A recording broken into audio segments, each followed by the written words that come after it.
Model. ठीक है, इसके अंदर जो मैंने कीवर्ड लिया है वो है document, defined term, mathematical construct, usable by an AI system, standardise format, set of numbers. इस पर्टिकुलर सब क्लॉज के अंदर डॉक्यूमेंट की बात आती है, प्रोसेस की बात आती है मशीन लर्निंग के रिस्पेक्ट में, और मशीन लर्निंग के जो भी पैरामीटर्स हैं, जो भी टर्म्स हैं, वो हमें डिफाइन करने होते हैं। किस तरह से हम जो मशीन लर्निंग के पैरामीटर्स हैं उनको इम्प्रूव कर सकते हैं, मॉडल को किस तरह से इम्प्रूव कर सकते हैं मशीन लर्निंग के, वो इस डॉक्यूमेंट के थ्रू, इस प्रोसेस के थ्रू हमें डिराइव करने होते हैं, यूटिलाइज करने होते हैं।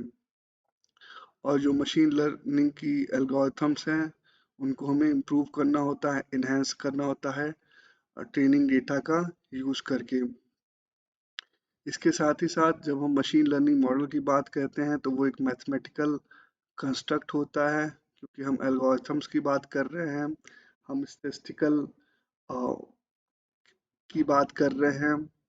स्टैटिस्टिकल रिलेशनशिप की बात कर रहे हैं। तो ये हमें ध्यान रखना है कि ये एक मैथमेटिकल कंस्ट्रक्ट है, और इसका फर्दर जब हम एक हमारा मॉडल ट्रेंड हो जाता है, एक इम्प्रूव फेज में वो हमें मिल जाता है मशीन लर्निंग का, तो उसे हम वो एक एआई सिस्टम के अंदर उसको फर्दर यूटिलाइज कर सकते हैं, यूज कर सकते हैं। और जो प्रिडिक्शन है प्रोडक्शन डेटा के रिस्पेक्ट में, एरिया ऑफ इंटरेस्ट के रिस्पेक्ट में, या फिर जो हमारी नीड है, जो हमारे आउटकम्स एक्सपेक्टेड हैं, डिलीवरेबल्स एक्सपेक्टेड हैं एक एआई सिस्टम के रिस्पेक्ट में, वो हम एक्सपेक्ट कर सकते हैं। इसके साथ ही साथ इसमें स्टैंडर्डाइज फॉर्मेट की बात होती है सब क्लॉज के अंदर ट्रेन मॉडल के रिस्पेक्ट में, कि हमारे पास स्टैंडर्डाइज फॉर्मेट होने चाहिए जिसके थ्रू हम स्टोर कर सके, ट्रांसमिट कर सके ट्रेन मॉडल को नंबर्स के फॉर्म में। ठीक है, कि बेसिकली ये एक मतलब आप यहाँ पे कह सकते हैं जो हमारा हम जब मॉडल को ट्रेन करते जाएंगे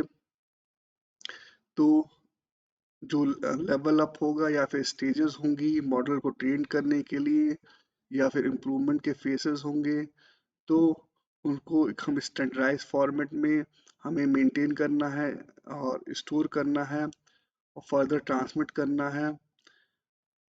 जब तक हम एक ट्रेन मॉडल तक ना पहुंच जाएं। तो ये हमारा ट्रेन मॉडल का सब क्लॉज था 5.11.7 जो हमने डिस्कस किया। इसके बाद नेक्स्ट सब क्लॉज में चलते हैं जो कि है